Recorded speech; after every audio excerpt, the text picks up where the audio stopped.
Hi అండి, అందరూ ఎలా ఉన్నారు? అందరూ దొంగలు. హర్ష సాయి, బయ్యసని యాదవ్, ఈ ఇమ్రాన్ ఖాన్ మొత్తం వీళ్ళందరూ దుబాయ్ పారిపోయారండి. అసలు ఈ దుబాయ్‌కి యూట్యూబర్‌లకి సంబంధం ఏంటి? అసలు ఇంత 10,000 కోట్ల రూపాయల డబ్బు హవాలా రూపంలో ఎలా దుబాయ్ నుంచి ఇండియాకి, ఇండియా నుంచి దుబాయ్‌కి ఎలా ఈ హవాలా ఎలా జరుగుతుంది అని మీకు పూర్తిగా చెప్తాను. వీడియో సినిమాని మించి ఉంటది. అసలు మర్చిపోండి, ఇంకా సినిమాలు కూడా దీని ముందు దగ్గర, ఎందుకంటే అంత పెద్ద స్కామ్ ఉంది. అందుకే కదా ఇప్పుడు మీరు చూసుకుంటే ఏసీబీ, సిబిఐ ఈడీ రంగంలోకి దిగింది. ఇప్పుడు ఈ ఈడీ రంగంలోకి దిగిందంటే అక్కడ మీకు మనీ లాండరింగ్ హవాలా జరిగింది కాబట్టి ఈడీ రంగంలోకి దిగింది. అది కూడా కోట్లలో రూపాయలు, 100 లక్ష 2 లక్షలు అయితే కాదు. ఇంకా చాలా మంది యూట్యూబర్లు అయితే దుబాయ్ పారిపోతున్నారు. అసలు అందరూ దుబాయ్ ఎందుకు వెళ్తున్నారు అంటే వీడియో చూస్తే మీకు అర్థమవుతుంది. ప్రూఫ్లతో సహా చూపిస్తాను. ఫస్ట్ అయితే ఒక లైక్ కొట్టండి. ఫస్ట్ నాతోనే స్టార్ట్ చేద్దాం. అసలు నా యూట్యూబ్ ఇన్కమ్ మీరు చూసుకుంటే ఇది 2024 నాకు వచ్చింది అక్షరాల 1,30,00,000 రూపాయలు. మీకు కనబడుతుంది కదా, ఇదిగోండి 365 డేస్ అంటే కరెక్ట్ ఈ రోజుకి వస్తుంది 1,30,00,000 రూపాయలు. ఓకే, మీరు చూస్తున్నారు కదా. ఇప్పుడు నా యాక్సిస్ బ్యాంక్ ఒక సంవత్సరం 2024 నుంచి 2025 వరకు స్టేట్మెంట్ అయితే చూపిస్తాను. డేట్ ఎంత? 19/3/2025. మొత్తం ఎంత? 1,30,00,000 చూస్తున్నారు కదా. క్లోజింగ్ బ్యాలెన్స్ ఎంత ఉంది? 3,80,000 చిల్లర ఉంది. అది నా ఇప్పుడు ప్రజెంట్ నా దగ్గర 3 లక్షలు. ఏడు చేశారు సార్ 1,30,00,000 ఊరుకునే నేను ఎంత తిరిగాను. ఆ ఆర్కిటెక్ట్ పడవ వెళ్ళడానికి, పడవ దిగడానికి ఈ సంవత్సరం తిరిగిన దేశాలన్నీ పెద్ద పెద్ద దేశాలు ఖర్చు అయిపోయింది. ఈ 1,30,00,000 ఎలా ఖర్చు పెట్టాను? ఈ కార్డులతో ఖర్చు పెట్టాను. ఈ కార్డు ఏంటి అంటే ఈ కార్డు లోపల మనం డబ్బులు వేసుకోవాలి. బ్యాంక్ మేనేజర్ చెప్పి డబ్బులు వేసుకుంటే అవి ఏటీఎం కార్డులు, ఎందుకంటే చిన్న చిన్న దుకాణాల్లో డబ్బులు ఉండవు కదా, ఏటీఎంలో నుంచి పీక్కొని వాడుకుంటాను. సో ఇప్పుడు మీరు చూసుకుంటే ఈ కార్డులోకి 2 లక్షల రూపాయలు వేసాను. ఎలాగ అయ్యింది? నేను ఆ బ్యాంక్ మేనేజర్కి చెప్పాను, $2,000 వేయమని చెప్పాను. $2,000 వేయమంటే ఒక డాలర్ ఎంత ఉంది? 88 రూపాయలు ఉంది. సో అప్పుడు ఆ లెక్కను చూసుకుంటే $2,000కి ఎంత అయ్యింది? 1,90,000. ట్యాక్స్ ఎంత కట్ అయింది? దగ్గర దగ్గర 35,000. టీసీఎస్ అమౌంట్ చూస్తున్నారు కదా, 35,000. మొత్తం అన్నీ కలిపి బాగా గట్టిగా వేశారు. 36,000 కట్టారు. 36,000 ఏది? జస్ట్ $2,000కి నేను 36,000 కట్టాను. ప్రతి నెల నేను గవర్నమెంట్కి 36,000 ఇవ్వాలబ్బా. సంవత్సరానికి ఆటోమేటిక్గా ఒక 5 లక్షల రూపాయలు నుంచి 10 లక్షల రూపాయలు ఈ టీసీఎస్ఏ అవుతుంది. ఇది గవర్నమెంట్ దగ్గర ఉంది. ఎవరు ఎప్పుడు ఇస్తారు అంటే మంత్ ఎండ్లో ఇన్కమ్ ట్యాక్స్ నేను ఫైల్ చేసుకుంటే అప్పుడు నాకు ఆ డబ్బులు లెక్క అటు ఇటు అన్ని లావాదేవీలు చూసుకొని మన డబ్బు మనకు వస్తుంది. ఒక రావాలంటే వస్తుంది, పోవాలంటే పోతుంది. తూర్పు తిరిగి దండం పెట్టుకోవడం. ఇప్పుడు అసలు సో ఈ దుబాయ్లో అసలు వీళ్ళందరూ ఎలా చేస్తున్నారంటే మీ అందరికీ చెప్తాను. దుబాయ్ హవాలా, అసలు హవాలా అనేది ఏంటంటే డబ్బు ఇక్కడ నువ్వు హైదరాబాద్లో ఇస్తే వాడు మీ అందరూ సినిమాలో చూస్తున్నట్లు ఒక చిన్న నెంబర్ ఇస్తారు. ఆ చిన్న నెంబర్ ఇస్తే ఆ నెంబర్ తీసుకెళ్ళి సగం ఈ నోట్ని సగం చింపితే సగం అక్కడ దుబాయ్లోని, సగం ఇండియాలోని. ఆ సగం నోటు తీసుకెళ్తే మ్యాచ్ అయితే అక్కడ దుబాయ్లో మనం డబ్బు ఇస్తాం. దాన్ని హవాలా అంటారు. మీ అందరికీ తెలుసు. ఇది లీగలా అంటే ఇల్లీగలా బొక్కలు వేసి తినేస్తారు. అప్పుడు ఈ ఎండోర్స్మెంట్ డిపార్ట్మెంట్ వాళ్ళు వచ్చి మనల్ని జరిగిందని తెలిస్తే వస్తారు. అందుకే ఇప్పుడు యాక్చువల్గా సీన్ ఏం జరిగిందంటే హర్ష సాయి, ఈ బయ్యసని యాదవ్, ఈ ఇమ్రాన్ విషయంలోని పోలీసు వాళ్ళు ఎప్పుడైతే మనీ లాండరింగ్ ఇన్వాల్వ్ అయ్యిందని వాళ్ళ నోట్లతో వాళ్ళే ఒప్పుకున్నారో, మీరు వాయిస్ రికార్డులు చూపించారు, అప్పుడు పోలీస్ డిపార్ట్మెంట్ ఏం చేసిందంటే ఈడీకి ఇచ్చేసింది, ఎన్ఫోర్స్మెంట్ డిపార్ట్మెంట్కి. మరి ఈ ఏసీబీ ఏం చేస్తుందంటే వాళ్ళేంటి యాంటీ కరప్షన్ బ్యూరో, అవినీతి నిరోధక శాఖ చట్టం ఏంటి? లంచం తీసుకుంటే అది పని. ఎక్కడైనా లంచం తీసుకుంటే లంచం పెద్దదా హవాలా పెద్దదంటే ఏది పెద్దది?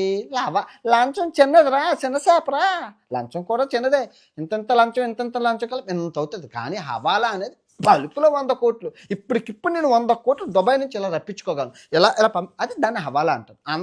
ఇప్పుడు దుబాయ్, అందరూ దుబాయ్, ప్రపంచం అంతా దుబాయ్కి వెళ్ళిపోతారు. ప్రపంచం అంతా, మన ఇండియాయే కాదు, పాకిస్తాన్కి హవాలా హెడ్ దుబాయే, ఆఫ్ఘనిస్తాన్కి హవాలా హెడ్ దుబాయే, బంగ్లాదేశ్కి హవాలా హెడ్ దుబాయే, అమెరికా ఇప్పుడు ఉక్రెయిన్లో యుద్ధమైంది, అందరూ ఎక్కడికి వెళ్ళిపోయారు? దుబాయ్ వెళ్ళిపోయారు. రష్యాలో యుద్ధం అవుతుంది, అందరూ ఎక్కడికి వెళ్ళిపోయారు? దుబాయ్. పాకిస్తాన్లో, బంగ్లాదేశ్లో యుద్ధం అవుతుంది, ఎక్కడికి వెళ్ళిపోయారు? దుబాయ్. ఇజ్రాయెల్లో యుద్ధం, అందరూ ఎక్కడ ప్రపంచంలో ఎక్కడ ఏది యుద్ధం జరిగినా ముందు డబ్బున్న వాళ్ళు పారిపోయేది దుబాయ్కే. చాలా ఈజీ, రూల్స్ ఏమి ఉండదు. ఎలాగెళ్ళి అలా తీసుకొని వచ్చేయచ్చు. ఎలాగెళ్ళి డబ్బు ఉంటే చాలా అన్ని కొండ మీద. దుబాయ్ గవర్నమెంట్ ఏమంటుందంటే మీరు కొట్టుకు సావండి, మా దేశానికి డబ్బు తెండి అంటుంది. అంటే అక్కడ అర్థం ఏంటంటే దుబాయ్లోని లోపల నీకు అన్యాయం జరగదు. మీ దేశం బయటని మీరు ఏదైనా చేసుకోండి, దుబాయ్ దగ్గర డబ్బు వచ్చేసాక అది అక్కడ డబ్బే. సో ఇప్పుడు ఈ యూట్యూబర్లు అందరూ ఏం చేస్తారంటే 2,00,000 రూపాయలు పెట్టి ఫ్రీలాన్సింగ్ వీసాని తీసుకుంటారు. ఫ్రీలాన్సింగ్ వీసా తీసుకుంటే వీడికి దుబాయ్ ఐడి అక్కడ ఉన్నట్లు, తర్వాత బ్యాంక్ అకౌంట్ ఇస్తారు. సో ఆ బ్యాంక్ అకౌంట్ నువ్వు దేనికి ప్రపంచంలో ఎక్కడికి ఇచ్చినా వచ్చే డబ్బుకి ట్యాక్స్ ఉండదు. సో ప్రపంచంలో అందరూ ఇంత ఈజీగా ఉండదు వల్ల ప్రపంచం అందరూ ఇక్కడ వాడికి దుబాయ్ వాడికి వచ్చే లాభం ఏంటంటే దుబాయ్ వాడికి వచ్చే లాభం ఏం లేదు. ఇప్పుడు హర్ష సాయి వెళ్ళిపోయారు, ఈ ఇమ్రాన్ వెళ్ళిపోయారు, ఈ బయ్యస్ అని యాదవ్ ఎక్కడికి వెళ్ళిపోయారు? ఫ్లైట్లో వెళ్ళారు. ఫ్లైట్ అయిపోయిన వెంటనే ఎక్కడ దిగారు? కారు అయితే తీసుకున్నారు. మరి కారు డబ్బులు వచ్చినట్లు. కారు అయిపోయిన వెంటనే ఎక్కడికి వెళ్ళారు? హోటల్కి వెళ్ళారు. మరి హోటల్ డబ్బులు వచ్చినట్లు. హోటల్లో అయ్యాక ఎక్కడికి వెళ్ళారు? అన్నం తినడానికి రెస్టారెంట్కి వెళ్ళారు. మరి రెస్టారెంట్ డబ్బులు వచ్చినట్లు. రెస్టారెంట్ ఎక్కడికి వెళ్ళారు? అక్కడ స్విమ్మింగ్ పూల్, అది డబ్బులు. అక్కడికి వెళ్ళాక ఎక్కడికి వెళ్ళారు? ఈ ముగ్గురు బార్కి వెళ్ళారు, అది డబ్బులు వచ్చి. సో ప్రతిదీ డబ్బే కదా, ఎంతమంది వస్తే అంత లాభం. సో దుబాయ్కి ఈ డబ్బు రావడం పోవడం వల్ల ఏం ఉపయోగం లేదు. కానీ ఈ ఖర్చు పెట్టే డబ్బు దుబాయ్లో ఇప్పుడు ఈ హర్ష సాయి నెల రోజుల నుంచి దుబాయ్లోనే ఉన్నాడు. మన నెల రోజులు దగ్గర ఒక 5 లక్షలు ఖర్చు పెట్టిన డబ్బే కదా. సో అందుకు దుబాయ్ ఈ సిస్టమ్ పెట్టింది. అందరూ ప్రపంచం నలుమూల నుంచి అందరూ ఇదే పత్యాపారం. సో ఇప్పుడు అసలైన కథ ఏంటంటే ఈ బెట్టింగ్ యాప్ వాళ్ళకి డబ్బులు ఎలాగ వెళ్తున్నాయి, ఈ దుబాయ్ హవాలా ఏంటి మాకు అర్థం అవ్వట్లేదు. క్లియర్గా అట్టుపండు వచ్చినట్లు చెప్పండి అంటే జాగ్రత్తగా వినండి. జాగ్రత్త, సూపర్. ఇది ఈడీ వీళ్ళందరినీ హ్యాండిల్ చేస్తుంది ఈడీ. ఎండోర్స్మెంట్ డిపార్ట్మెంట్కి కూడా తెలియదు. ఎందుకంటే ఇంటి దొంగని ఈశ్వరుడు కూడా పట్టుకోలేరు. అర్థం ఏంటి అంటే మన దొంగని, ఇంట్లో ఉన్న దొంగని శివుడు కూడా పట్టుకోలేరు. అది అంత ఈజీ. కాకపోతే ప్రపంచయాత్రకు నాన్ వేసిన 5 సంవత్సరాల నుంచి వీళ్ళందరినీ అబ్జర్వ్ చేశారు. నేను హవాలాతో మాట్లాడాను, హవాలా గ్యాంగులతో తిరిగాను. సో తర్వాత ఈ మొత్తం ఈ స్క్రాప్ అంతా ఈ బెట్టింగ్ యాప్లతో సరదాగా మాట్లాడిన రేట్ ఎంత, నాకు ఒక రేట్ ఉంటుంది కదా, నేను తక్కువ చిన్న నా రేట్ ఎంత నాకు ఎంత ఇస్తావు, ఎక్కడి నుంచి వస్తుంది ఈ అమౌంట్ అని అడుగుతాను. సో అవన్నీ చెప్తాడు. అవన్నీ చెప్పేసి ఈ చెవితో వినేసి మెమరీ కార్డులో దాచేసుకుంటారు. ఇప్పుడు వదిలేదు, అంతా డేటా అంతా రికార్డెడ్. Okay, first scam. జాగ్రత్తగా వినండి, పోలీసు వాళ్ళకి కూడా మత్తులు పోతాయి. ఇప్పుడు హర్ష సాయిని కానీ, ఇమ్రాన్ కానీ, బయ్యా సన్నీ యాదవ్ కానీ ఈ ఎండోర్స్మెంట్ డిపార్ట్మెంట్ ఏదైనా చేయగలదంటే జుజుబి నా ఎందుకు చేయలేదు సార్ అంటే వీళ్ళ పరిధిలో ఏముంది? డేటా తెప్పిస్తారు, బ్యాంక్ స్టేట్మెంట్, ఇప్పుడు నా బ్యాంక్ స్టేట్మెంట్ చెక్ చేస్తారు, అలాగే చెక్ చేస్తారు, ఇన్కమింగ్ అవుట్ గోయింగ్ చూస్తారు, ఓకే క్లియర్ మీరు వెళ్ళిపోండి అంటారు. కానీ అవుట్ ఆఫ్ ద బాక్స్ వెళ్ళాలి. అవుట్ ఆఫ్ ద బాక్స్ అంటే సిబిఐ ఎలాగైతే అవుట్ ఆఫ్ ద బాక్స్ వెళ్తుందో అంటే ఈ చట్టం న్యాయం ధర్మం కాదు. లాఠీ తీసుకొని అంటారు అని వాళ్ళు మొత్తం 3rd డిగ్రీ పడాలి. 3rd డిగ్రీ పడితేనే కానీ నిజం కక్కరు. చెప్తాను చూడండి, జాగ్రత్తగా వినండి. నాకు మా గ్యాంగ్ నాకు చైనా సిరీస్ హిట్ అయ్యేటప్పుడు ₹1,00,000 ఆఫర్ వచ్చింది. బాగా విపరీతంగా. నాకే నెలకి 30 లక్షలు వచ్చాయి స్వామి.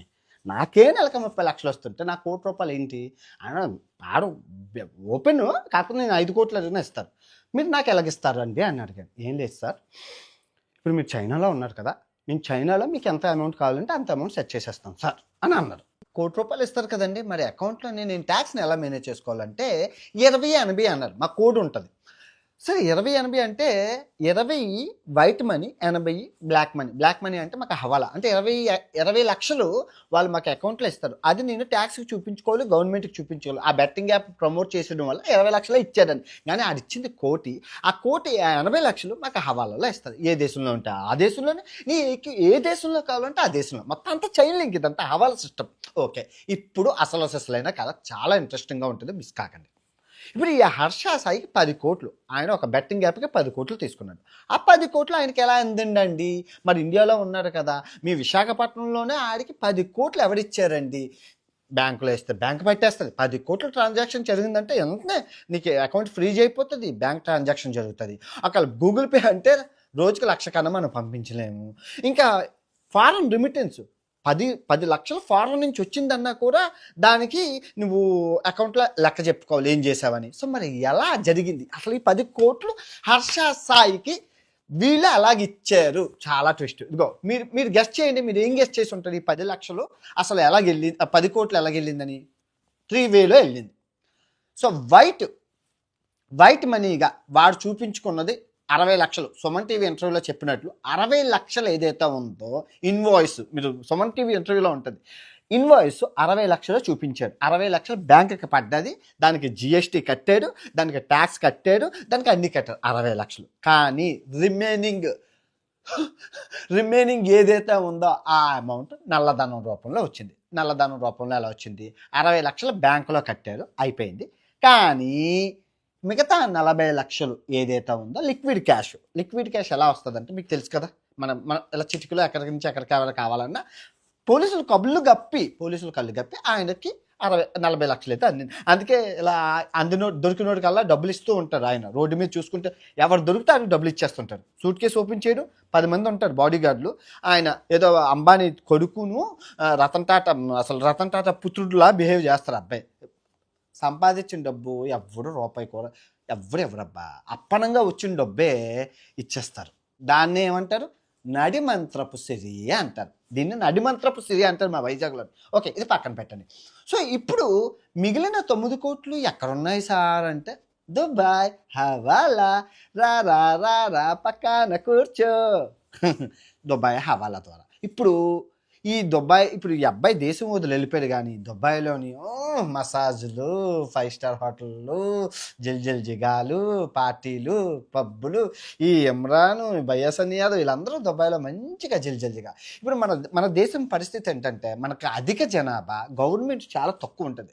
అందులో తక్కువలోని ఉన్న వాళ్ళలో కొందరు అవినీతి పరులు ఉండడం వల్ల, కొంచెం సిస్టమ్ లూప్ హోల్స్ ఉండడం వల్ల, ఇప్పుడు విజయమాల్యా కూడా అంతే, మొత్తం చేతులు కాలాక ఆకులు పట్టుకోవాల్సి వచ్చింది. ఆడన్నీ చేసి అన్నీ అట్టుకొని వెళ్ళిపోయాక మనం నెత్తి నోడు కొట్టుకుంటే ఏం లాభం? నిర్మల్ మోడీ కూడా అంతే. ఆ బాపతిలోకి వస్తారు మన హర్ష సాయి, మన బయ్యాసన్ యాదవ్, మన ఇమ్రాన్, వీళ్ళందరూ ఇంతే. ఇదే ఈ డబ్బు హవాలాలో ఉంది. ఎవరి డబ్బు అన్నీ హవాలాలో ఉండడం వల్ల దుబాయ్లోని వీళ్ళు హ్యాపీగా చిటికేస్తే దుబాయ్ వెళ్ళిపోతారు. సో మరి వాళ్ళు ఎలా పట్టుకోగలం సార్ అంటే సింపుల్, ఇంటర్పోల్ ఆఫీసర్స్ని రంగంలోకి దించాలి. ఇక్కడ చిన్న వాటికి ఇంటర్పోల్, స్టేట్ గవర్నమెంట్లు, సెంట్రల్ గవర్నమెంట్లు ఇన్వాల్వ్ అయిపోతుంది. అంటే చిన్న చేపలు కదా. ఇప్పుడు 10,000 కోట్లు స్కామ్ చేసిన వాళ్ళే హ్యాపీగా వెళ్ళిపోయారు. ఈ చిన్న 10 కోట్లకి 6 కోట్లకి మనం ఇంటర్పోల్ ఆఫీసర్స్ని గట్టిన ఇన్వాల్వ్ చేసేసి అది చాలా waste of time, waste of money. మరి వీళ్ళని ఎలా పట్టుకోవాలంటే సింపుల్, పాస్పోర్ట్లు సీజ్ చేస్తే పని అయిపోతుంది. ఎలాగంటే ఇప్పుడు వెస్ట్రన్ యూనియన్ అనే ఉంది. అదేంటంటే అమెరికా నుంచి కానీ, లండన్ నుంచి కానీ, ఏ దేశం నుంచి అయినా దుబాయ్లో ఉన్న వీళ్ళకి ఒక 5,000 రోజుకి లిమిట్ ఉంటుంది, $5,000. సో $5,000 వాళ్ళు పంపించుకోవచ్చు అనమాట. సో వాళ్ళు అక్కడి నుంచి ఈ పాస్పోర్ట్ మీద $5,000 పాస్పోర్ట్ ఉంటే చాలు. $5,000 కొడితే 18 అంకెల నెంబర్ ఉంటుంది. ఆ 18 అంకెల నెంబరు తీసుకెళ్ళి MTS నెంబర్ అంటారు. ఆ 18 అంకెల నెంబర్ తీసుకెళ్ళి వెస్ట్రన్ యూనియన్లో చూపిస్తే ఆ నెంబర్ చూస్తే డబ్బు ఇచ్చేస్తారు పాస్పోర్ట్ వెరిఫికేషన్ చేసుకొని. సో తర్వాత వాళ్ళు దుబాయ్ నుంచి వేరే దేశంకి వెళ్ళకుండా పాస్పోర్ట్ మీకు సీజ్ అయిపోతుంది. ఎక్కడికి వెళ్ళడానికి అవ్వదు. సో ఆ విధంగా అప్పుడు ఏమవుతుంది, డబ్బులు లేక సచ్చినట్లు ఎంబసీకి వెళ్ళి కొత్త పాస్పోర్ట్ అప్లై చేసుకోవడం, లేక ఇండియా రావడం ఏదో జరుగుతుంది. సో ఆ విధంగా అయితే పాస్పోర్ట్ సీజ్ అయితే అయిపోతుంది. ఈ హవాలా బెట్టింగ్ సిస్టమ్ వల్ల నష్టాలు, అమాయకమైన ప్రజలు బలైపోతున్నారు. తర్వాత మన దేశం యొక్క డబ్బు విదేశాలకు వెళ్ళిపోతుంది. తర్వాత క్రైమ్ రేట్ పెరుగుతుంది. మీరు చూసుకుంటే ఈ బెట్టింగ్ యాప్లు అన్నీ ఎక్కడ ఉంటాయంటే విదేశాల్లో ఎక్కడో ఉంటాయి. వీటిని ఎవరు ఆపరేట్ చేస్తారంటే మీకు తెలిసిందే, మన దేశం యొక్క బలం ఏంటి చెప్పండి? భారతదేశానికి బలం ఏంటి? యువత. ఆ యువతను మనం నాశనం చేసామంటే దేశం నాశనం చేసినట్లే కదరా, సింపుల్. సో ఆ యువతను టార్గెట్ చేసుకుంటున్నారు. ఈ బయ్యాసన్ యాదవ్ కానీ, ఈ హర్ష సాయి కానీ, వీళ్ళంతా యూత్ని అట్రాక్ట్ చేసుకొని వాళ్ళని బెట్టింగ్ ఊబుల్లోకి దించి వీళ్ళ ఎజెండా అంతా అంతే. Target only youth. వాళ్ళని నాశనం చేస్తే దేశం నాశనం చేయొచ్చని వాళ్ళు తెలుసుకొని చైనా గవర్నమెంట్స్, తర్వాత ఈ పాకిస్తాన్ గవర్నమెంట్స్ చాలా తక్కువ ఇది హ్యాండిల్ చేయడం. చాలా ఎక్కడో రిజిస్ట్రేషన్ చేస్తారబ్బా. బోల్డ్ ప్రపంచంలో చిన్న ముక్కులో పొక్కంత దేశాలు బోల్డ్ ఉన్నాయి. 5 లక్షలు ఇచ్చేస్తే రిజిస్ట్రేషన్ అయిపోతుంది ఎంతసేపు. అవి తీసుకొచ్చి ఇక్కడ మన ప్రాణాలు అయితే చేస్తాం. అవునట్లు నిమ్మకాయలు ఏంటంటే మా ఐదార్సన్ దిష్టి ఎట్టేస్తారు. దిష్టి, ఇరుగు దిష్టి, పొరుగు దిష్టి, మీ దిష్టి, అందరి దిష్టి, యాదవుల దిష్టి, బెట్టింగ్ యాప్ గాల దిష్టి, శత్రువుల దిష్టి, శత్రు వినాశనం, అందరూ వినాశనం. ఓకే, ఈ 2 వీడియోలు చూడండి. అప్పుడు ఎప్పుడో చెప్పిన ఈ ఎన్ని కథలు ఎవరు వినలేదు, చూడండి ఈ 2 వీడియోలను.